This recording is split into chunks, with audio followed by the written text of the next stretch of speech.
মেম্বরে দাঁড়ায়া যে ইমাম আল্লাহর আইনের কথা বলে তার শত্রু সমাজে আছে না নাই? স্টেজে দাঁড়ায়া যারা আল্লাহর আইনের কথা বলে তাদের শত্রু আছে না নাই? কেন ভাই, তুমি তো মুসলমান, তুমি তো মানুষ। তবে মুছে তেল দিয়া লাভ নাই। বাংলাদেশের পরিবেশ এখন এমন হয়েছে, চাকমা যুবকেরাও বাংলাদেশে কোরআনের আইন চায়, খ্রিস্টান যুবকেরাও চায়। আমার কলিজার ভাইয়েরা, হিন্দু নর নারী হাজার হাজার নয়, লক্ষ লক্ষ হিন্দু নর নারীরা বাংলাদেশে কোরআনের আইন চালু হোক, এখন তারা সেটা চায়। কিছু লোকের আমাদের ঠেস মেরা কয়, হুজুর ক্ষমতা চাওয়া তো জায়েজ নাই, আপনারা হুজুররা তো ক্ষমতার জন্য পাগল হয়ে গেছেন। আমি বলি, ভাইজান, ক্ষমতা তো আমরা দুনিয়ার কারো কাছে চাই না, ক্ষমতার মালিকের কাছে ক্ষমতা চাই। 1 কোটি বার চামো, কারণ চাইতে হবে মালিকের কাছে, দালালের কাছে চাইয়া কোনো লাভ না। বাংলাদেশের একজন আলেমের দেশের বাইরে বাড়ি নেই। এত আসতে কেন? আসেনি। কিন্তু যারা রাজনীতির নামে ব্যবসা করে সারা দুনিয়ার দেশে দেশে বাড়ি বানায়া রাখছে নিরাপদ এক্সিটের জন্য, এমন ডাকাইতো আছে না না?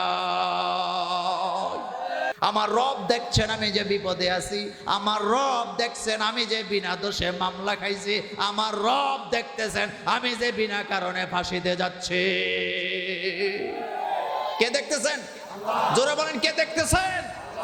এই জন্য আমি দেশ থেকে বেগে যাওয়ার প্রশ্নই আসে না। হামদান কাসীরান তাইয়িবান মুবারাকান ফীহি। আমরা আমাদের মনিবের দরবারে সেজদা বনত হয়ে মোনাজাত করছি, আল্লাহ দয়া করে আজকের এই কোরআনের মাহফিল কবুল করেন। এই গ্রামে, এই অঞ্চলে, এই মহল্লায় জানা অজানা, নতুন পুরাতন, নারী পুরুষ, যত কালিমাগুই মানুষের কবর আছে, আল্লাহ সকলের কবরে আযাব মাফ করে দাও। আজকের প্রোগ্রামে যে যত দূর থেকে এসেছেন, কদমে কদমে নেক দান করে দাও। যাদের টাকায় পয়সায় বুদ্ধিতে শ্রমে আজকের এই আয়োজন, তাদের জন্য, তাদের আব্বা আম্মার জন্য জান্নাতে ঘর বানায় দাও। আজকের এই মাহফিল মদিনা জামে মসজিদের উদ্যোগে, এটি 11তম বার্ষিক তাফসিরুল কোরআন মাহফিল। নামটা অনেক সুন্দর, মদিনা মসজিদ। মদিনা, মদিনার মাটির নিচে কি আছে বলেন তো? মদিনার মাটির নিচে কি আছে? স্বর্ণ আছে। বলেন, কি আছে? আর রাসূল বলেছেন মদিনার মাটির নিচে কি আছে? স্বর্ণ আছে। এজন্য মদিনাতে ব্যবসায় বারাকা বেশি। রাসূলুল্লাহ সাল্লাল্লাহু আলাইহি ওয়াসাল্লাম যখন মক্কা থেকে মদিনায় গিয়েছেন, তিনি ব্যবসায়ীদের জন্য দোয়া করেছেন। তো মদিনাতে ব্যবসা বাণিজ্য কম না বেশি? বেশি। সারা দুনিয়ার সবচেয়ে বড় স্বর্ণের মার্কেট কোথায়? মদিনায়। তা আপনাদের এই মদিনাকে, মসজিদকে আল্লাহ ওই মদিনার মসজিদের সাথে কবুল করুক। তো আজকের প্রোগ্রামে যিনি সভাপতিত্ব করছেন, আমার পরিচিত মুখ, আমাদের শ্রদ্ধাভাজন ব্যক্তি, হাজার হাজার আলেমের ওস্তাদ হযরত মাওলানা ফয়েজুল্লাহ সাহেব হাফিজাহুল্লাহ, সাবেক প্রিন্সিপাল বসুরহাট সিনিয়র ফাজিল মাদ্রাসা। আজকের প্রোগ্রামে অনেক অতিথি আপনারা দাওয়াত দিয়েছেন। আমন্ত্রিত মেহমান জনাব নুরুল আলম শিকদার, আহ্বায়ক কোম্পানীগঞ্জ উপজেলা বিএনপি, জনাব অধ্যক্ষ বেলায়েত হোসেন, বাংলাদেশ জামায়াতে ইসলামী মনোনীত প্রার্থী নোয়াখালী 5 আসনের এমপি পদপ্রার্থী, জনাব ফজলুল কবির ফয়সাল, আহ্বায়ক কোম্পানীগঞ্জ উপজেলা যুবদল, জনাব জাহিদুর রহমান রাজন, সদস্য সচিব কোম্পানীগঞ্জ উপজেলা যুবদল, জনাব আবুল কালাম আজাদ, সাধারণ সম্পাদক চরহাজারী ইউনিয়ন বিএনপি। আজকের প্রোগ্রামে কথা বলেছেন হযরত মাওলানা শাহজাহান সাহেব, সহকারী অধ্যাপক, হাজারীহাট ফাজিল মাদ্রাসা, আমার আগে লম্বা সময় কথা বলে গেছেন আন্তর্জাতিক খ্যাতিসম্পন্ন মুফাসসিরে কোরআন সুমধুর কণ্ঠস্বর হযরত মাওলানা আব্দুল কাদের হেলালি হাফিজাহুল্লাহ, সহকারী অধ্যাপক, বসুরহাট ইসলামিয়া ফাজিল মাদ্রাসা। আজকের প্রোগ্রামে প্রজেক্টরের মাধ্যমে মহিলাদের ওয়াজ শোনার ব্যবস্থা আছে। আজকের এই প্রোগ্রামে অনেক গণ্যমান্য ব্যক্তিরা আছেন, আমার আদরের অনেকে আছে। তার মধ্যে নুরুদ্দিন নুরমিন, সে আমার যে প্রতিষ্ঠান কুমিল্লা জামিয়া দারুল হুদা, ওই প্রতিষ্ঠানের একজন পরিচালক সহ অন্য অন্য ব্যক্তিগণ যারা উপস্থিত আছেন, আল্লাহ সকলকে কবুল করুক। দেখেন, আমরা মুসলমান, বলেন আমরা কি মুসলমান? তো মুসলমান হওয়াটা কিন্তু এত সোজা না। পৃথিবীতে কোনো ধর্ম আপনি মানলে আপনার বিরুদ্ধে কেউ যাবে না। শুধুমাত্র ইসলাম যখন আপনি মানতে যাবেন, আপনি বিপদে পড়বেন, আপনার বিরুদ্ধে লোকের আওয়াজ তুলবে, আপনাকে পছন্দ করবে না। এই দৃশ্যটা পৃথিবীতে আছে নাকি নাই? এই দৃশ্যটা পৃথিবীতে কম নাকি বেশি? বেশি। তবে আপনাদেরকে একটা কথা বলি, এই পৃথিবীতে ইসলামের বিজয় হবে, বাংলাদেশেও হবে, ভারতেও হবে, সারা পৃথিবীতে হবে। এমন একদিন আসবে আমেরিকাকে পর্যন্ত শাসন করবে মুসলমানেরা। আপনাদের কোনো সন্দেহ আছে? কোনো সন্দেহ আছে? না। আজকের পৃথিবীর ইউনিভার্সিটিগুলোতে ছেলেমেয়েরা কোরআন নিয়ে গবেষণা করে শুধু একটু শান্তি পাওয়ার জন্য। কোরআন মানুষকে যেভাবে আত্মার চিকিৎসা করে, কোরআন মানুষকে যেভাবে আত্মার চিকিৎসা করে, পৃথিবীর কোনো বিজ্ঞানী সেভাবে চিকিৎসা করতে পারে না। ভারতের একজন অভিনেতা, অনেক বয়স হয়েছে, তার নাম বললাম না যেহেতু কথা রেকর্ড হয়, আর আপনারা জানতে চাইলে গুগলে ঢুকবেন, আমি বলেই দিলাম। নাম হচ্ছে অমিতাভ বচ্চন। কি নাম? তো অমিতাভ বচ্চনকে সাংবাদিকেরা জিজ্ঞেস করছিলেন, আপনার কাছে যখন অশান্তি ফিল হয়, আপনি যখন একা থাকেন, আপনি কি করেন? সে তখন সাংবাদিকদের সামনে জবাব দিয়েছিলেন, আমি তখন কোরআন নিয়ে অধ্যয়ন করি, কারণ কোরআন আমি যখন অধ্যয়ন করি আমার হৃদয় প্রশান্তিতে ভরে যায়। একজন অমুসলিম বলতেছেন, কোরআন অধ্যয়ন করলে আমার হৃদয় কি প্রশান্তি হয়। আর আমরা মুসলমানের সন্তানেরা কোরআন হাতেও নেয় না, পড়েও না, মাঝে মধ্যে রমজান আসলে পড়ে। এরকমের মুসলমান আছে নাকি নাই? আছে। আমার কলেজের ভাইয়ারা, কোরআন এমন এক কিতাব আল্লাহ নাযিল করলেন, কোরআনের ব্যাপারে আল্লাহ নিজেই বলেছেন, ওয়ালাকাদ ইয়াসসারনাল কুরআনা লিযিকরি ফাহাল মিন মুদ্দাকির। এই কোরআনকে আমি সহজ করে নাজিল করেছি, যারা কোরআন বুঝতে আসবা আমি আল্লাহ তোমাদেরকে কোরআন বুঝায়া দেব।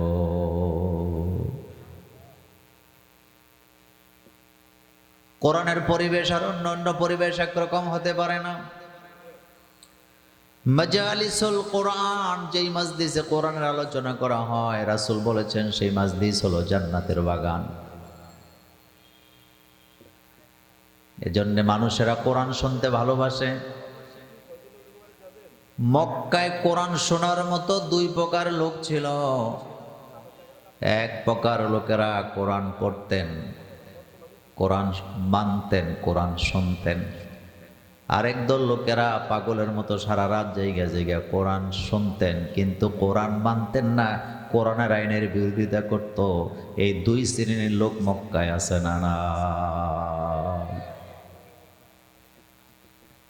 আমাদের দেশে এরকমের দুই শ্রেণীর লোক আছে। কোরআন শুনতে ভালোবাসে, কোরআনের মাহফিলে যেতে ভালোবাসে, কিন্তু কোরআনের আইনকে ভালোবাসে না। এমন মানুষ আছে না নাই?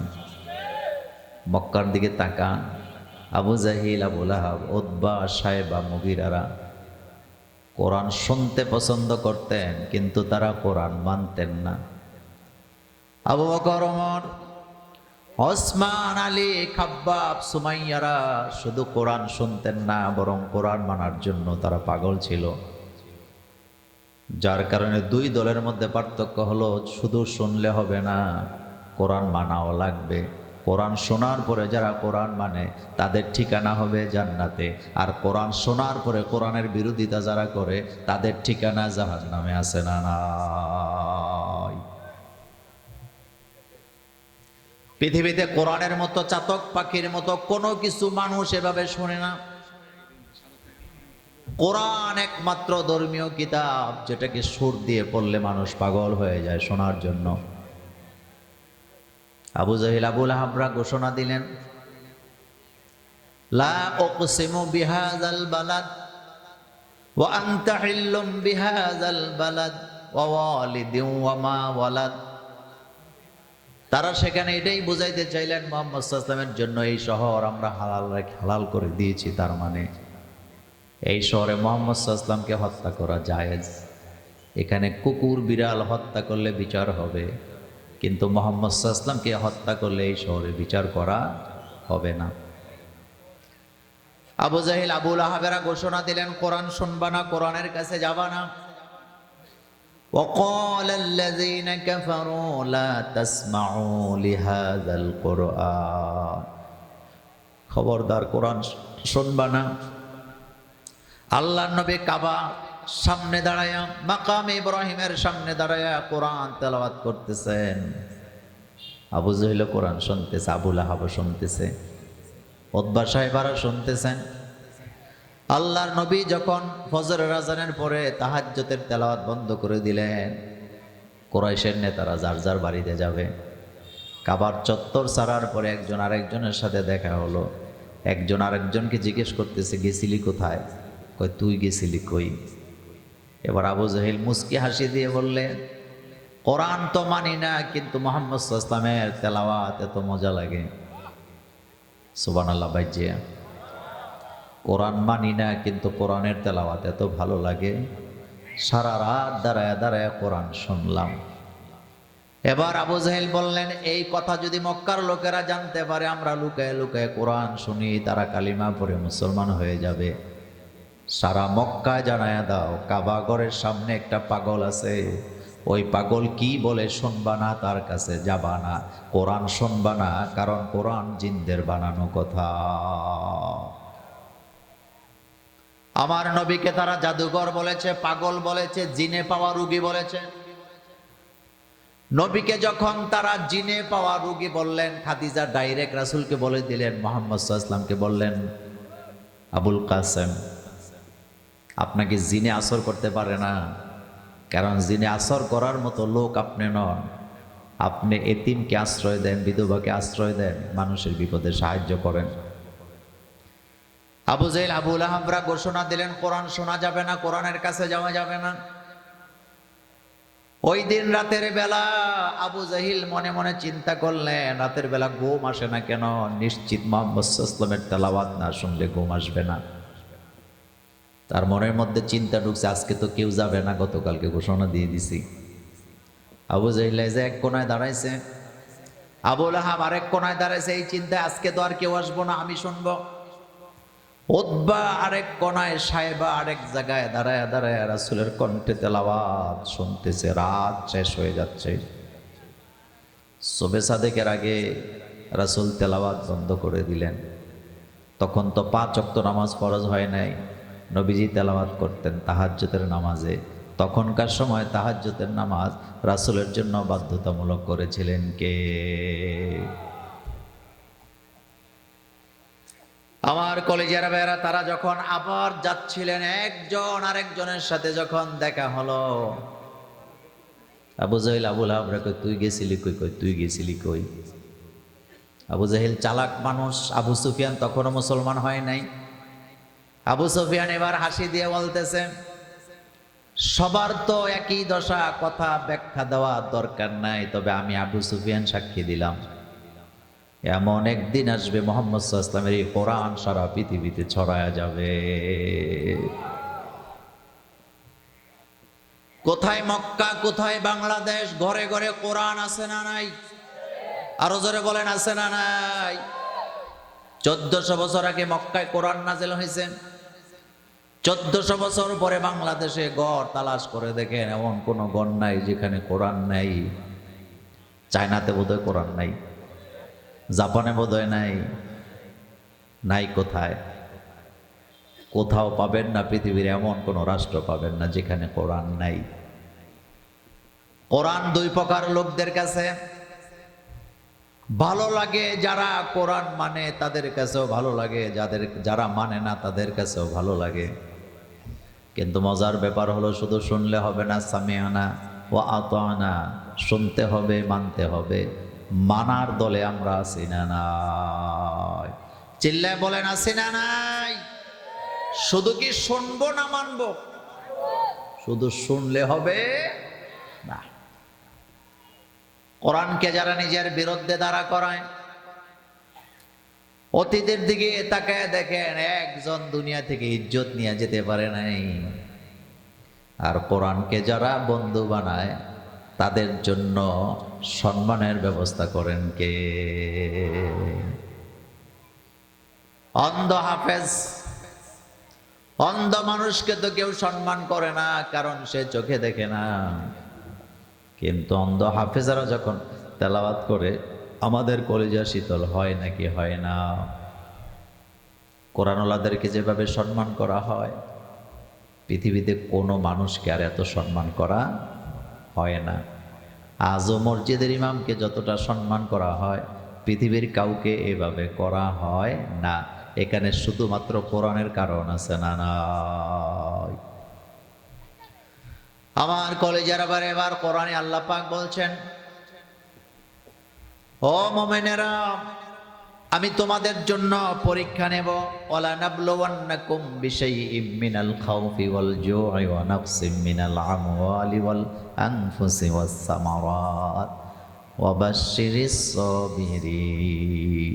আল্লাহু আকবার। চ্যাপ্টারে যত ইংরেজি পড়া আছে, তারপরে বিজ্ঞান আছে, ভূগোল আছে, বাংলা আছে, কবিতা আছে, গদ্য আছে, পারে না এমন কিছুই নাই। কিন্তু সে পরীক্ষা দিল না। কি দিল না? পরীক্ষা না দিয়ে কোনো একটা হাই স্কুলে যায় যদি বলে আমি অমুক জায়গার পঞ্চম শ্রেণীতে ফার্স্ট বই ছিলাম, পঞ্চম শ্রেণীর কোনো বই নাই যেটা আমি পুরাটা মুখস্থ পারি না, আমাকে ক্লাস 6-এ আপনার স্কুলে ভর্তি করায় দেন, পৃথিবীর কোনো হেডমাস্টার রাজি হবে? কথা কয় না। রাজি হবে? বলবে তোমার কি নিয়ে আসো? রেজাল্ট। বলেন কি নিয়ে আসো? রেজাল্ট। হযরত ইব্রাহিম আলাইহিস সালাম, তিনি একজন নবী ছিলেন যাকে খলিলুল্লাহ বলা হয়। খলিলুল্লাহ হওয়ার পরেও আল্লাহ তারে পরীক্ষা করলেন। হযরত ইব্রাহিম আলাইহিস সালাম যেই পরিবারে জন্ম নিলেন সেই পরিবার ছিল মুশরিক, তার সমাজ ছিল মুশরিক, তারা মূর্তি পূজা করত। হযরত ইব্রাহিম আলাইহিস সালাম তার বাবাকে ডেকে বললেন, ইয়া আবাতি ইন্নী ক্বাদ জাআনি মিনাল ইলমি মা লাম ইয়াতিকা ফাত্তাবি'নি আহদিকা সিরাতান সাবিয়্যা। ইয়া আবাতি, হে আমার আব্বা, ইন্নী ক্বাদ জাআনি মিনাল ইলমি, আমার কাছে যে ইলম আছে তোমার কাছে সেটা আসে নাই, কারণ তোমার কাছে আসার সেই রাস্তা ছিল না। আমার কাছে আমার আল্লাহর পক্ষ থেকে জ্ঞান এসেছে, তুমি আমাকে অনুসরণ করো, আমি তোমাকে সোজা রাস্তা দেখায় দেব। ইয়া আবাতি ইন্নী আরাকা ওয়া কওমাকা ফি দালালিন মুবিন, ও আমার আব্বা, আমি দেখতে পেলাম তুমি গোমরাহ, তোমার কওম গোমরাহ, কারণ তোমরা আল্লাহকে বাদ দিয়ে অন্যের গোলামি করো। আমার কলিজার ভাইয়েরা, আমরা কাবার দিকে ফিরে নামাজ আদায় করি নাকি করি না? কিন্তু আমরা কি কাবাকে সেজদা করি না, কাবার মালিককে সেজদা করি? কাবাকে সেজদা করা শিরক, কিন্তু কাবার মালিকের সেজদা করা গোলামি, ইবাদত। এজন্য আল্লাহ পাক বলছেন, ফালিয়াবুদু রাব্ব হাযাল বাইত আল্লাযী আত'আমাহুম মিন জু' ওয়া আমানাহুম মিন খাউফ। যারা আল্লাহর ঘর কাবা ঘরের মালিকের গোলামি করে তাদের সমাজে খাদ্যের অভাব থাকবে না, তাদের সমাজ থেকে অভাব দূর করে দিবেন কে? আমার কলেজার ভাইয়েরা, আল্লাহ ছাড়া কারো গোলামি করা যায় না, কারো কাছে মাথা নত করা যায় না। এটা জানার পরেও মানুষ মানুষের কাছে মাথা নত করে, মানুষ মানুষের আইনের জন্য বিপ্লব ঘটাতে চায়, এমন গোমরা মানুষও আছে না নাই? হযরত ইব্রাহিম আলাইহিস সালাম তার জাতিকে চোখ দিয়া, বুদ্ধি দিয়া, জ্ঞান দিয়া, যুক্তি দিয়া, লজিক দিয়া বুঝাচ্ছেন। লজিক দিয়ে বুঝাচ্ছেন। এবার খেয়াল করেন, তিনি তার জাতির সামনে দাঁড়ায়া তিনি নিজে নিজে বলতেছেন, ফালাম্মা যান্না আলাইহিল লাইলু রাআ কাওকাবা ক্বালা হাযা রাব্বি। হযরত ইব্রাহিম আলাইহিস সালাম যখন আকাশে সন্ধ্যা তারকা দেখলেন, তিনি ঘোষণা দিলেন, ও জাতি, এই যে তারকা দেখা যায় এটা বোধহয় আমার রব। তিনি বললেন, হাযা রাব্বি, এটা আমার রব। ফালাম্মা আফালা, যখন তারকা অস্তগামিত হয়ে গেল, হযরত ইব্রাহিম আলাইহিস সালাম এবার ঘোষণা করলেন, না, যেটা নড়াচড়া করে অস্ত যায় সেটা আমার রব হতে পারে না। এবার দ্বিতীয় নম্বরে হযরত ইব্রাহিম আলাইহিস সালাম ফালাম্মা রাআল কমার, যখন তিনি চাঁদ দেখলেন, বললেন, হাযা রব্বি, এটা আমার রব। চাঁদ যখন অস্ত গেল দিনের বেলা, তিনি ঘোষণা দিলেন, যেটা পরিবর্তন হয়, অস্ত যায়, এটা আমার রব হতে পারে না। ফালাম্মা রাআশ শামসা বাযিগাতান, যখন তিনি আকাশে সূর্য দেখলেন, বাযিগাতান, উজ্জ্বল সূর্য চতুর্দিক আলোকিত হয়ে গেছে, তিনি বললেন, হাযা রব্বি হাযা আকবার, এটা সবচেয়ে বড়, এটা আমার রব। ফালাম্মা আফালাত, যখন সূর্য অস্তগামিত হলো, তিনি বসা থেকে দাঁড়ালেন, এবার জাতিকে শিক্ষা দিলেন, চাঁদ, তারকা, সূর্য কখনো আমাদের রব হতে পারে না, আমাদের ইবাদতের জায়গা হতে পারে না, বরং চন্দ্র, সূর্য, তারকাকে যিনি সৃষ্টি করেছেন, যিনি চালান, তিনি হলেন আমাদের রব। আল্লাহু আকবার। এবার তিনি বসা থেকে দাঁড়ায় বললেন, ইন্নী ওয়াজ্জাহাতু, পড়েন সবাই, ইন্নী ওয়াজ্জাহাতু ওয়াজহিয়া লিল্লাযী ফাতারাস সামাওয়াতি ওয়াল আরদা হানিফা ওয়া মা আনা মিনাল মুশরিকিন। তাফসীর ইবনে কাসির পণ্ডিতা বলেন, হযরত ইব্রাহিম আলাইহিস সালাম যে তারকাকে রব বলে ঘোষণা দিলেন, তিনি যে চাঁদকে রব বলে ঘোষণা দিলেন, তিনি যে সূর্যকে রব বলে ঘোষণা দিলেন, তিনি এদেরকে রব মনে করে রব ঘোষণা দেয় নাই, বরং জাতিকে বুঝাবার জন্য, বাস্তবে বুঝাবার জন্য তিনি এই কথাগুলা বলেছিলেন। কিন্তু হযরত ইব্রাহিম আলাইহিস সালাম সূর্য পূজারী ছিলেন না, চাঁদের পূজারী ছিলেন না, তারকার পূজারীও ছিলেন না, তিনি ছিলেন একজন মুখলেস মুমিন। আমার কলেজার ভাইয়ের, আমরা মুসলমানের সন্তান হওয়ার পরে মাজারে যাইয়া সন্তান চায়, এমন মুসলমান আমাদের বাংলাদেশে নাই। কথা রাস্তা কেন নাই? মানুষ হইয়া মানুষের আইনের জন্য সংগ্রাম করে এমন মানুষও সমাজে আছে না নাই? পৃথিবীর কোন বক আরেকটা বকের আইন পালন করার জন্য সংগ্রাম করে না। আল্লাহ বলছেন, আফাগায়রা দীনিল্লাহি ইয়াবগুনা ওয়া লাহু আসলামা মান ফিস সামাওয়াতি ওয়াল আরদ। আকাশ আর জমিনে যা দেখতে পাও সবাই আইন মানে কার? একটা কাক আরেকটা কাকের আইন মানে না।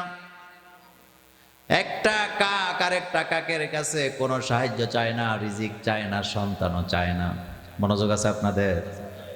একটা শিয়াল আর একটা শিয়ালের কাছে সন্তান চায় না, আইনও মানে না। একটা কুকুর আর একটা কুকুরের আইন মানে না, কুকুর কুকুরের কাছে সন্তানও চায় না।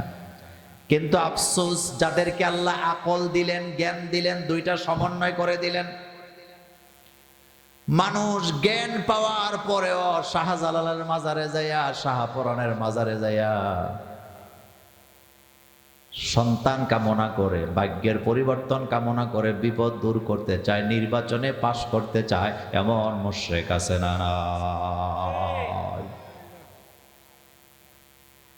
নির্বাচনে প্রচারণা করবে, উমরা করলে আমাদের কোনো আপত্তি থাকার কথা না। মক্কা মদিনায় যাইয়া দোয়া করলে আমাদের আপত্তি থাকার কোনো কথা ছিল না। কিন্তু আপত্তিটা এই জায়গায় যে নির্বাচনের প্রচারণাটা কোনো না কোনো মাজার থেকে শুরু করতে হবে, এমন আসেনি? এত আসতে বললে হবে না, আসেনি? আচ্ছা, আপনাদের কাছে জানতে চাই, মাজারে মুশরিক আছে না নাই? শাহজালালের মাজারে জীবনে প্রথম যখন আমি গেলাম, যাইয়া দেখলাম মাজারের পাশে আলাদা একটা জায়গায় আছে, সেখানে বসে বসে কিছু লোকেরা গাঞ্জা টানতেছে। এখনো আছে, কালকে যান আপনি দেখতে পাবেন। আমি জিজ্ঞেস করছিলাম এরা গাঁজা টানে কেন, এটা তো নেশা। তারা সাফ জানায় দিছে এটা গাঁজা না, এটা সবজি। এটা কি কথা কয় না নোয়াখালী, এটা কি সবজি। গত কয়েকদিন আগে লালনের আখড়ায়, লালনের আখড়া, এই লালনের আখড়ার মধ্যে লালন মেলা হয়েছে। 1 কেজি 2 কেজি না, সাংবাদিকেরা বাই করে আনছে, মাত্র 12.5 মন গাঁজা বিক্রি হয়েছে। কত মন? কথা কর না কেন, কত মন? সাংবাদিকেরা জিজ্ঞেস করছে এই গাঁজা কেন খাও? কয় এটা গাঁজা না, এটা আল্লাহ দিছে, এটা ভিটামিন সি। আইন শৃঙ্খলা বাহিনীকে নিয়ে মিটিং বসছে, ওই এলাকার ওসি সাহেব ডাইরেক্ট ঘোষণা দিছে এই এলাকায় কোনো নেশা চলবে না। মাঝখান থেকে আরেকজন দাঁড়ায় কয় নেশা চলবে না বুঝলাম, কিন্তু যারা সাধু সন্ন্যাসী তারা তো গাঁজা টানে, তাদের কি হবে? এবার ওসি সাহেব কয় তুমি এখান থেকে বেরিয়ে যাও, তোমার মতো লোক আইন শৃঙ্খলা বাহিনীর মিটিং এ থাকার দরকার নাই। চিন্তা করেন, আইন শৃঙ্খলা বাহিনী রক্ষাকারীর মিটিং এ যাইয়া গাঁজাখোরের পক্ষে কথা বলেন, অথবা গাঁজা সহ ধরা পড়ার পর, অটো রিক্সা চুরি করার পর, চোর ধরা পড়ার পর, অথবা নেশা সহ ধরা পড়ার পর, জুয়ার আসর থেকে ধরা পড়ার পরে নেতারা টেলিফোন করে থানা থেকে ছুটাই আনে, এমন নেতাও আছে না? বাংলাদেশে একটা প্রবাদ বাক্য আছে, গাছের উপরে পানি ডালে নিচে দিয়া কাটে। হ্যাঁ, কথা কন না কেন? পানি ডালে কোথায়, কাটে কোন দিক দিয়া? তো এখন আপনি বলেন, একটা গাঁজাখোরকে আপনি টেলিফোন করে ছুটাইলেন, তা আপনি উপরে পানি ডাললেন, নিচে দিয়া কাটলেন কিনা? গ্রামে গ্রামে 3 রাস্তার মোড়ে মোড়ে ঘর বানায়া ক্লাবের নামে সারাদিন ক্রামবোর্ড খেলে, টাকা দিয়া জুয়া খেলে, বিভিন্ন মোড়ে মোড়ে দাঁড়ায় লুডো খেলে টাকা দিয়া, এমন জুয়াখোর আছে না নাই? তবে আপনাদের এই এলাকায় নাই। বন্ধ হবে কবে? বন্ধ কি ফেরেশতারা করবে না আমরা করব? এই দায়িত্ব আমাদের কাঁধে আছে না নাই? উখরিজাত লিন্নাস তা'মুরুনা বিল মারুফ। আমি তোমাদেরকে মানুষের মধ্য থেকে একদল মানুষ তোমাদেরকে বাছাই করছি, তোমাদের কাজ হলো ভালো কাজের আদেশ করবা, মন্দ কাজ থেকে মানুষকে ফিরাবা। হযরত ইব্রাহিম আলাইহিস সালামের আব্বা মুশরিক, মা মুশরিক, পাড়া প্রতিবেশী মুশরিক, পুরা জাতি মুশরিক, তিনি একা দাঁড়ায় গেছে এই শিরকের বিরুদ্ধে। প্রতিবাদ হযরত ইব্রাহিম আলাইহিস সালামের কণ্ঠে আছে না নাই? হযরত ইব্রাহিম নবী বলছেন, লিমা তা'বুদু মা লা ইয়াসমাউ ওয়া লা ইউবসিরু ওয়া লা ইউগনি আনকা শাইয়া। এমন জিনিসের গোলামি কেন করো যেই জিনিস চোখে দেখে না, কানে শোনে না, কোনো ভাগ্যের পরিবর্তন করতে পারে না। তারা সবাই মেলায় চলে গেছেন। ইব্রাহিম নবী একা বাড়িতে ঘুরতে ঘুরতে ঘুরতে ঘুরতে মূর্তির রুমে যায় ঢুকছে। ঢুইকা দেখে মূর্তির সামনে খাবার দাবারের অভাব নেই। ইব্রাহিম নবী কত কৌশলী, যায়া কয় আলা তাকুলুন, খাও না কেন? কথা কইতে পারেনি। আপনি যদি আমাকে জিজ্ঞেস করেন মোল্লা ভাই খান না কেন, তো আমি তো মুখ থাকলে বলবো আমার ক্ষুধা নাই। খাবার আছে কিন্তু খায় না। মূর্তি দেখছেন তো আপনারা? আমি ছাত্র জীবনে প্রাইমারি স্কুলে পড়তাম, তা আমার এলাকায় এক ঠাকুর ছিল, ওনার নাম ছিল যদু ঠাকুর। কি ঠাকুর? তিনি মূর্তি বানাইতেন। আমার আব্বার সমবয়স, আমাদেরকে চিনতেন। তো স্কুল ছুটি হয়েছে, প্রাইমারি স্কুলে পড়ি, যাচ্ছি, ওখানে যায় দিয়ে এত সুন্দর রং টং করে মূর্তির ঘরে সবকিছু বানায় রাখছে। তা আমরা বলতেছি, আঙ্কেল আপনার মূর্তিগুলোর পেছন দিয়ে একটু দেখবো। কোন দিক দিয়ে? উনি হাসি দেয়া, আঙ্কেল পেছনে যাওয়া যাবে না। আমরা কই না একটু দেখবো। উনি কয় না যাওয়া যাবে না। আমরা কই দেখলাম, উনি দেয় না। তো ওনার স্ত্রী আবার এখানে ছিল। ওনার স্ত্রী বলতেছে, বাচ্চারা একটু আবদার করছে, দেখবো, দিলে সমস্যা কি?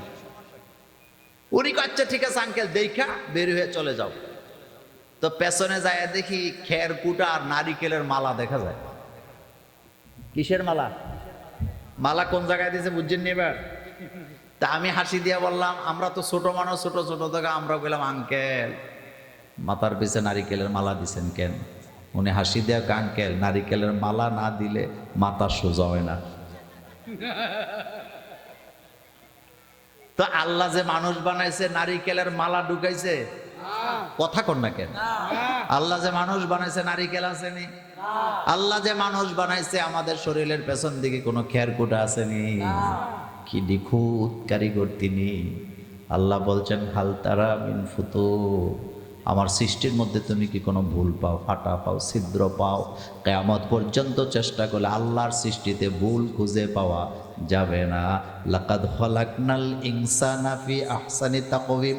আল্লাহ বলেন আমি মানুষ বানাইছি সুন্দর করে, কিন্তু সে আল্লাহ আবার বলছেন আমি মানুষ বানাইছি খুলিকাল ইনসানু দাঈফা, আমি মানুষ তৈরি করেছি দুর্বল করে। আল্লাহু আকবার।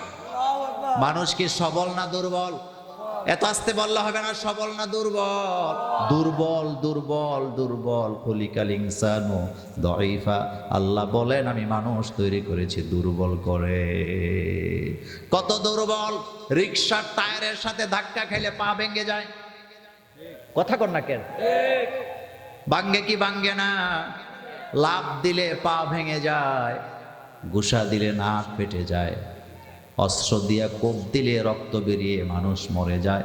এত দুর্বল করে মানুষ বানাবার পরেও দুর্বল মানুষগুলোর মধ্যে অহংকার আছে না নাই? মানুষ কত দুর্বল! বেশি লাগবে না, 5 বার যদি বাথরুমে যায়, পাতলা পায়খানা করে, আর খুঁজে পাওয়া যায়নি। তাহলে মানুষ সবল না দুর্বল? হযরত ইব্রাহিম নবী তো জাতিকে এইটাই বুঝাইতে চায়। যখন তিনি বললেন খাও না কেন, কথা তো বলে না, তিনি বলতেছে রাগ করে, খাও না, কথাও বলো না, কি পাইছো?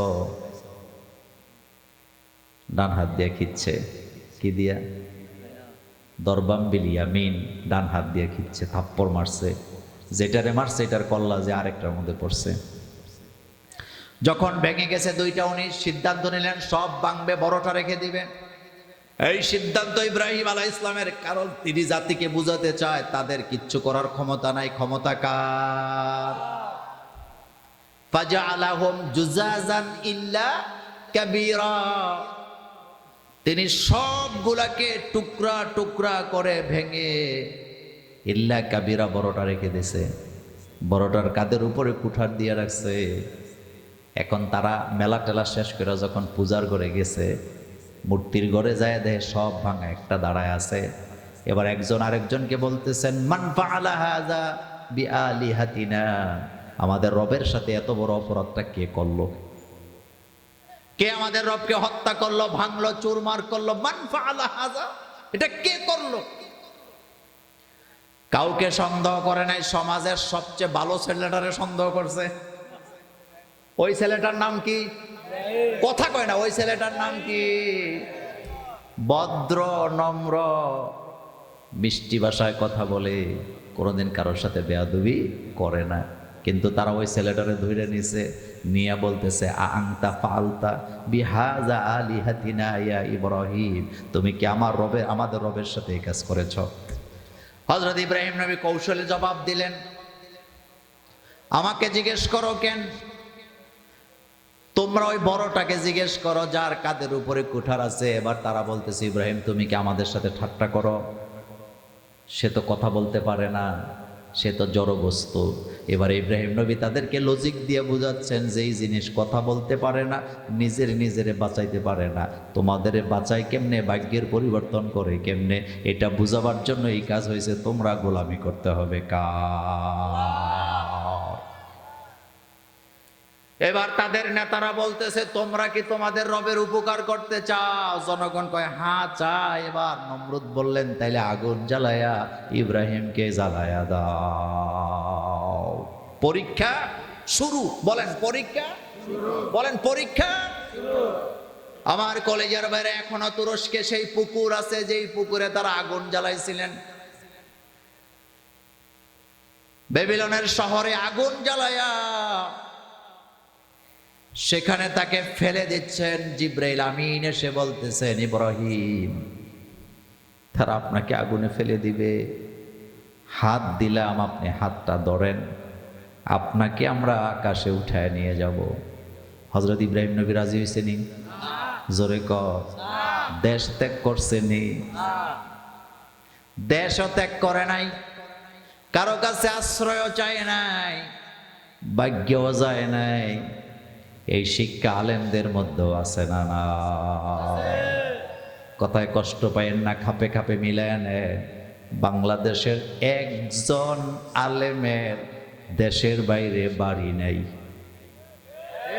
এত আসতে কেন? আসেনি। কিন্তু যারা রাজনীতির নামে ব্যবসা করে সারা দুনিয়ার দেশে দেশে বাড়ি বানায় রাখছে নিরাপদ এক্সিটের জন্য, এমন ডাকাইতো আছে না? না,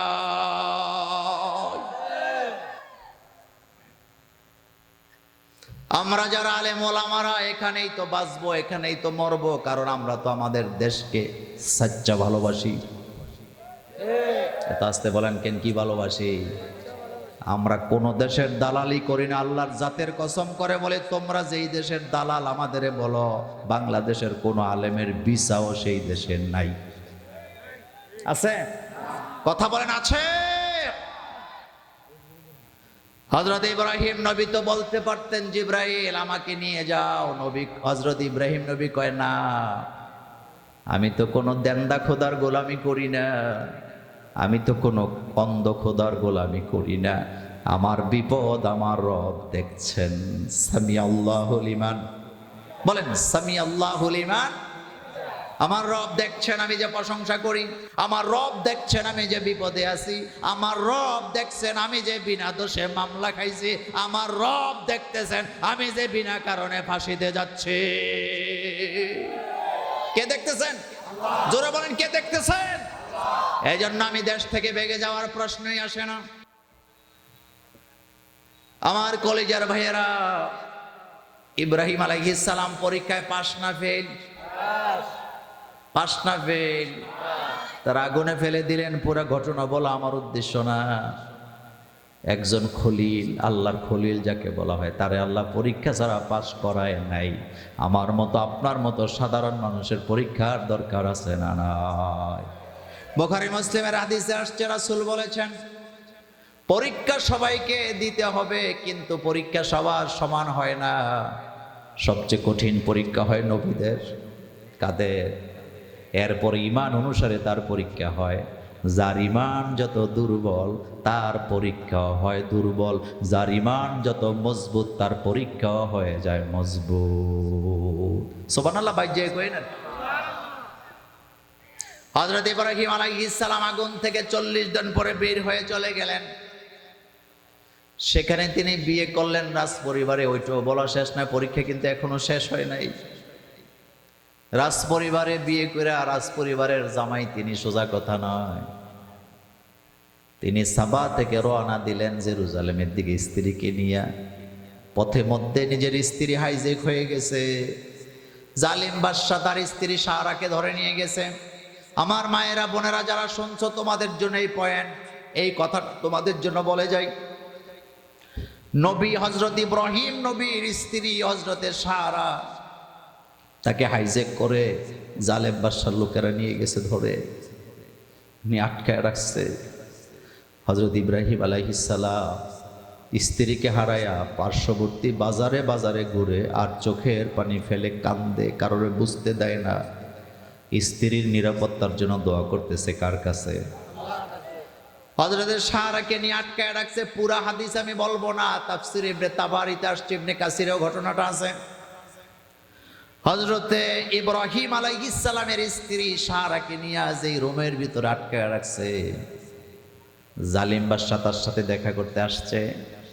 দেখা করতে যখন আসতেছিল, হযরতে সারা নিজের নিরাপত্তা নিয়ে আল্লাহর কাছে দরখাস্ত দিয়া তিনটা কথা বলছিলেন, যে তিন কথার কারণে সারার জন্য আল্লাহ জান্নাতে ঘর বানায় দিছে। কয়টা কথা? কয়টা? হযরতে সারা বললেন, আল্লাহ আমার ভিতর বাহির তুমি জানো, আমার হৃদয়ের কথা মুখের কথা তুমি জানো। আমি যদি ইব্রাহিমের রবকে রব মেনে থাকি, আমাদের রবকে এ ব্যাপারে কবরে প্রশ্ন আছে না নাই? হযরতে সারা বলেন, আল্লাহ আমি যদি ইব্রাহিমের রবকে রব মেনে থাকি, আমি যদি ইব্রাহিমকে নবী মেনে থাকি, আর 3 নম্বরে বললেন, আল্লাহ আমি যদি আমার ইজ্জতের হেফাজত চিরদিন করে থাকি, জালেম বাদশাকে আমার উপরে বিজয় দিও না। সুবহানাল্লাহ।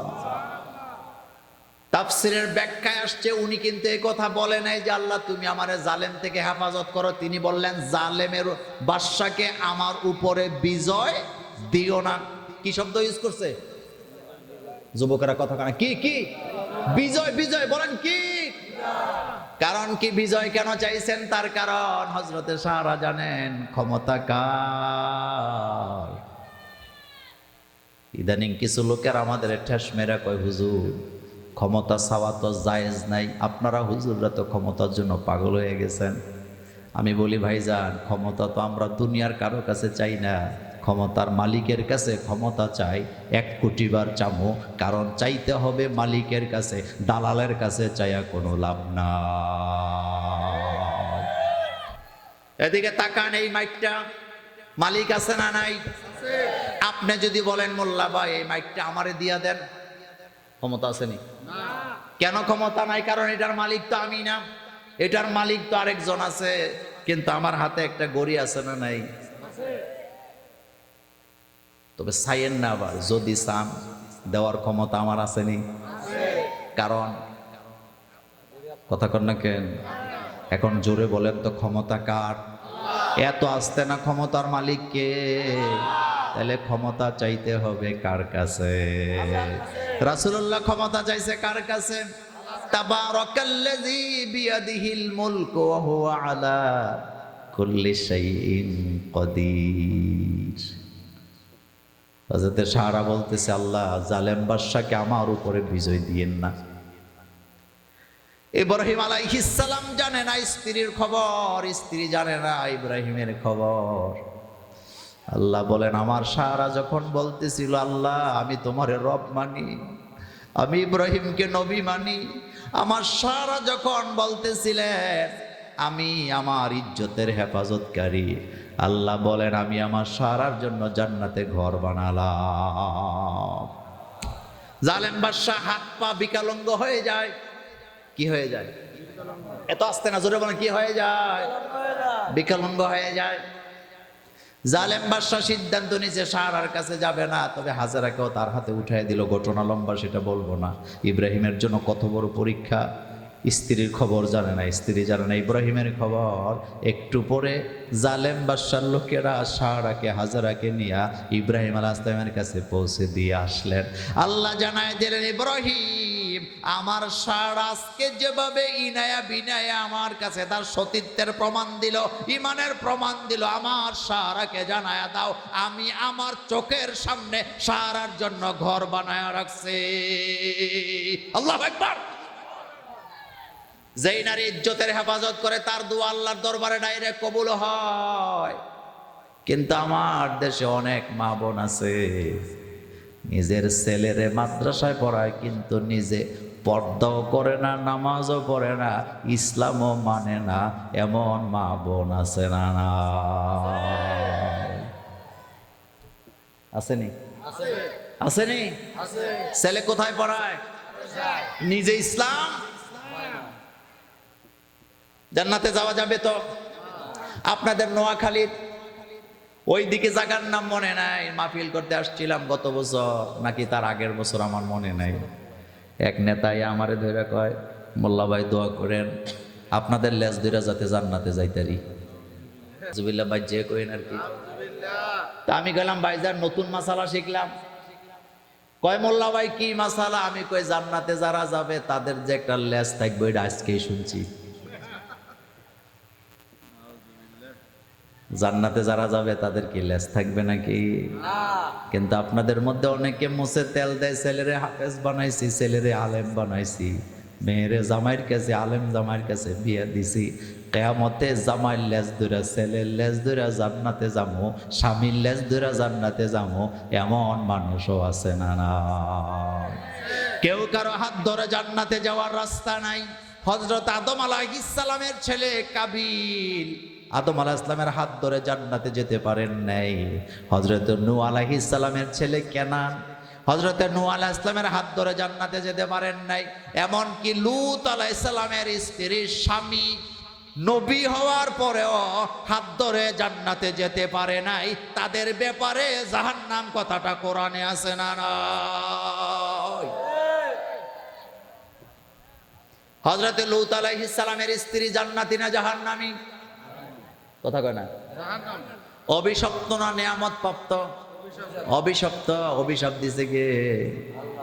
আমার কলিজার ভাইয়েরা, রাসূলুল্লাহর হাত ধরে চাচা আবু তালিব জান্নাতে যেতে পারে নাই। যে আবু তালিব মরার পরে রাসূল সবচেয়ে বেশি কষ্ট পাইছে। আল্লাহর নবীর কষ্টের বছর ওই বছর, যেই বছর আবু তালিব মারা গেছে, হযরতে খাদিজাও সেই বছর মারা গেছে। এই বছরটাকে বলা হয় রাসূলের কষ্টের বছর। দুইটা শেল্টার, দুইটা শেডু রাসূল হারালেন, যারা রাসূলকে ছায়া দিতেন। হযরতে খাদিজা স্বামীকে কত ভালোবাসে, 2.5 মাইল উঁচু পাহাড় বেয়ে বেয়ে স্বামীর জন্য খাবার নিয়ে যায় হেরা গুহায়। আমি জীবনের প্রথম হেরা গুহায় গেছি 2005 সালে। কত সালে? তখন আমি আরো বুড়া ছিলাম। কয় বছর আগে বলেন তো? তো টের পাইছেন তো, আমি তখন ছাত্র। আমি বাচ্চা যেমন দৌড়ে ফুটবল খেলে, আমি তো এমনি একটু পাতলা পাতলা মানুষ, তাও আবার আরো 20 বছর আগের কথা। আমি দৌড়াইয়া আমি হেরা গুহায় চলে গেছি, সবার আগে আমি চলে গেছি। আমার তো তখন যৌবনের একটা স্পিরিট শরীরে আছে না নাই? কথা কয় না যুবকেরা? কিন্তু আল্লাহর জাতের কসম করে বলি, হেরা গুহায় যায় যখন নিচের দিকে তাকাইছি, মনে মনে ভাবতেছে আইলাম কেমনে এখানে। মা খাদিজার কথা মনে করলাম। আহারে, 50 বছরের ঊর্ধ্বে বয়স ছিল, স্বামীর প্রতি কত মহব্বত, কত ভালোবাসা। এখন বুঝলাম মা খাদিজাকে আল্লাহ কেন এত ভালোবাসেন। ও কলেজার যুবকেরা, বাড়িতে যে মা বোনদেরকে ওয়াজটা শোনায় দিবা, হযরতে খাদিজার জন্য আল্লাহ জান্নাতে ঘর বানায় রাখছে। কেন বানাইছে শুনেন। হেরা গুহায় বসে বসে হযরতে জিবরাইল আমিনের সাথে রাসূলুল্লাহ সাল্লাল্লাহু আলাইহি ওয়াসাল্লাম কথা বলতেছেন। হঠাৎ জিবরাইল আমিন দেখছে, নিচের দিকে তাকায় দেখে মা খাদিজা টিফিন বাড়ি নিয়া খাবার নিয়া রাসূলুল্লাহর জন্য পাহাড় বেয়ে বেয়ে উঠতেছে। বয়স তখন 50-এর উপরে। কয় বছর লাগছে ভাই? ওই যে আমার ভাইয়ের 4 ঘন্টা লাগছে ওখানে উঠতে। হাসির কথা না, চিন্তা করবেন, বাংলাদেশে এত বড় উঁচু পাহাড় নাই। হেরা গুহাটা খাড়া, গাড়ে সুর, এটা একটু ধীরে ধীরে গেছে, কিন্তু হেরা গুহা ডাইরেক্ট উপরের দিকে উঠে গেছে। আমার ভাইয়েরা খাদিজা উঠতেছে, জিবরাইল আমিন বলতেছে রাসূল আমি দেখতেছি খাদিজা আপনার জন্য খাবার নিয়ে আসতেছে। আমি চলে গেলাম, আপনি খাদিজাকে সময় দেন, তবে আজকে খাদিজাকে আপনার 3টা সুসংবাদ দিয়ে দিবেন। সুবহানাল্লাহ। কয়টা? 3টা শুভ সংবাদ দিবেন। 1 নাম্বার, খাদিজাকে বলবেন আল্লাহ খাদিজাকে সালাম দিছে। কে সালাম দিছে? আরো জোরে বলেন কে? সোজা মনে করেন আল্লাহ যারে তারে সালাম দেয় না। আল্লাহ সালাম দেয় মোমেনদেরকে, আল্লাহ সালাম দেয় নামাজিদেরকে, আল্লাহ সালাম দেয় নবীদেরকে, আল্লাহ সালাম দেয় মুত্তাকিদেরকে।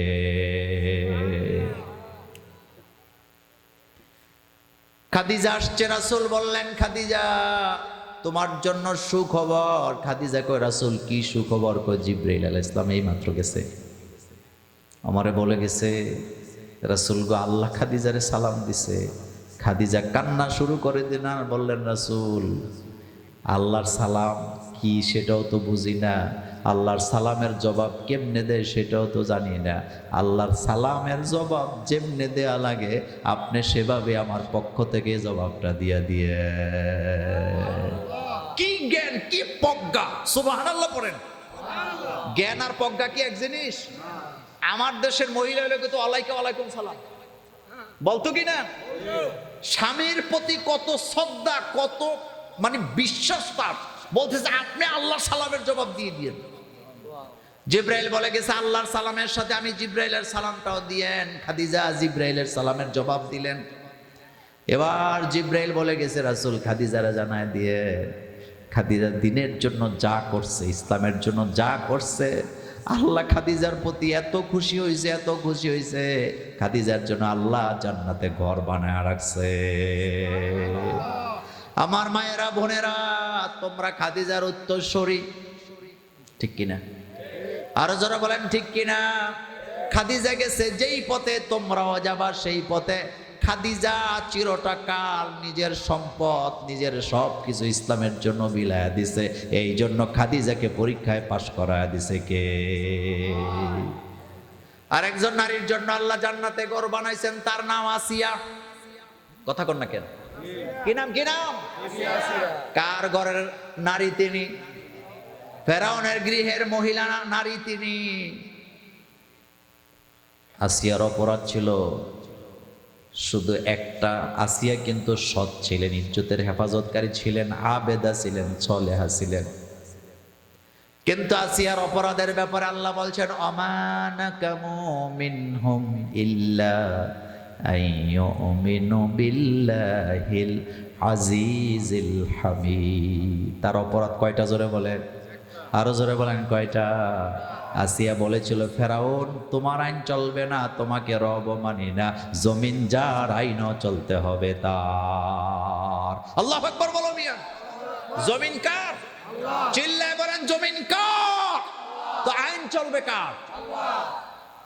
সারা পৃথিবীর নেতারা মিল্লা জুল্লা একটা 30 শতক জায়গা বানাতে পারবে না, সমুদ্রের মধ্যে একটা দ্বীপও তৈরি করতে পারবে না। জমিন কার? আরো জোরে বলেন, কার? জমিন কমায় কে? বাড়ায় কে? ভূমিকম্প কে দেয়? শান্তি কে দেয়? তাহলে মাথা নত করতে হবে কার কাছে? এত গেল হযরত ইব্রাহিম আলাইহিস সালামের পরীক্ষার কথা। মোমেনদের উপরে পরীক্ষা আছে না নাই? আমাদের যুগে এখন বোধহয় নাই। মেম্বরে দাঁড়ায়া যে ইমাম আল্লাহর আইনের কথা বলে তার শত্রু সমাজে আছে না নাই? স্টেজে দাঁড়ায়া যারা আল্লাহর আইনের কথা বলে তাদের শত্রু আছে না নাই? কেন ভাই? তুমি তো মুসলমান, তুমি তো মানুষ। তবে মুছে তেল দিয়া লাভ নাই। বাংলাদেশের পরিবেশ এখন এমন হয়েছে, চাকমা যুবকেরাও বাংলাদেশে কোরআনের আইন চায়, খ্রিস্টান যুবকেরাও চায়। আমার কলিজার ভাইয়েরা, হিন্দু নর নারী হাজার হাজার নয়, লক্ষ লক্ষ হিন্দু নর নারীরা বাংলাদেশে কোরআনের আইন চালু হোক, এখন তারা সেটা চায়। একটু পকেটে হাত দেন, বাড়ার টাকাটা রেখে এই কোরআনের মাহফিলের জন্য বাংতি টাকাগুলো দিয়ে যান। আপনাদের রুমাল পাঠান, দ্রুত দ্রুত রুমাল পাঠান।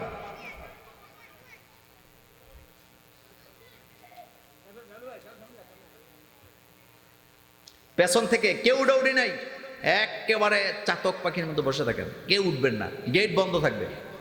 সবাই যান, আরো কয়েকজন লোক লাগাই দেন। আপনি করলেন, আমি আনিজি থেকে আপনি করলে ভালো হয়।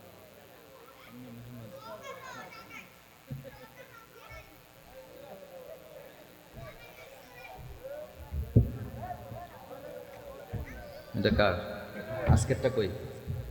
এটা সিরিয়াল আছে তো, নিয়ে আমারটা নিয়ে গেছে কে জানে।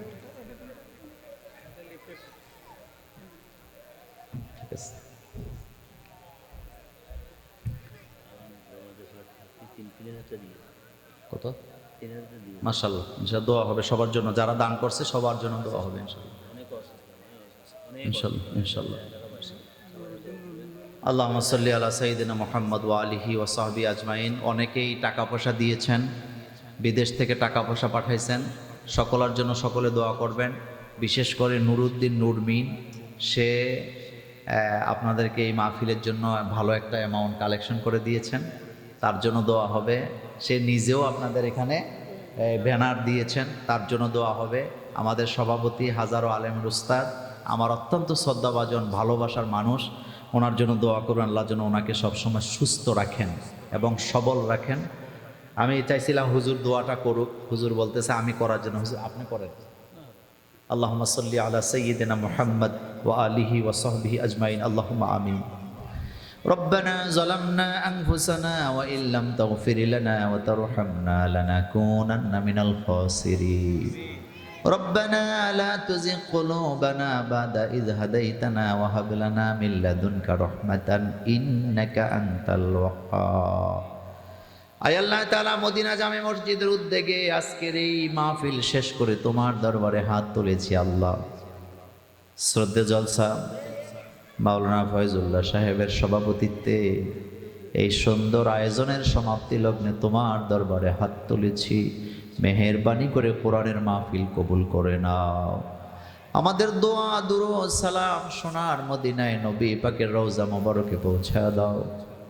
হযরত আদম থেকে নিয়ে আজকে পর্যন্ত যত নরনারী কালিমাগুই মানুষ যারা যারা ঈমান নিয়ে কবরে চলে গেছে, কবরের আযাব মাফ করে দাও। আমাদের দাদার বংশ, দাদির বংশ, নানার বংশ, নানির বংশ থেকে যারা কবরে আছে, কবরে আযাব মাফ করে দাও আল্লাহ। আমার মতো যাদের আব্বা আম্মা হারা, আমার মতো যারা এতিম, আমাদের আব্বা আম্মার কবর জান্নাত বানায়া দাও। রব্বির হামহুমা কামা রব্বায়ানি সগীরা। আল্লাহ এই গ্রামের প্রতিটা কবরে আযাব মাফ করে দাও।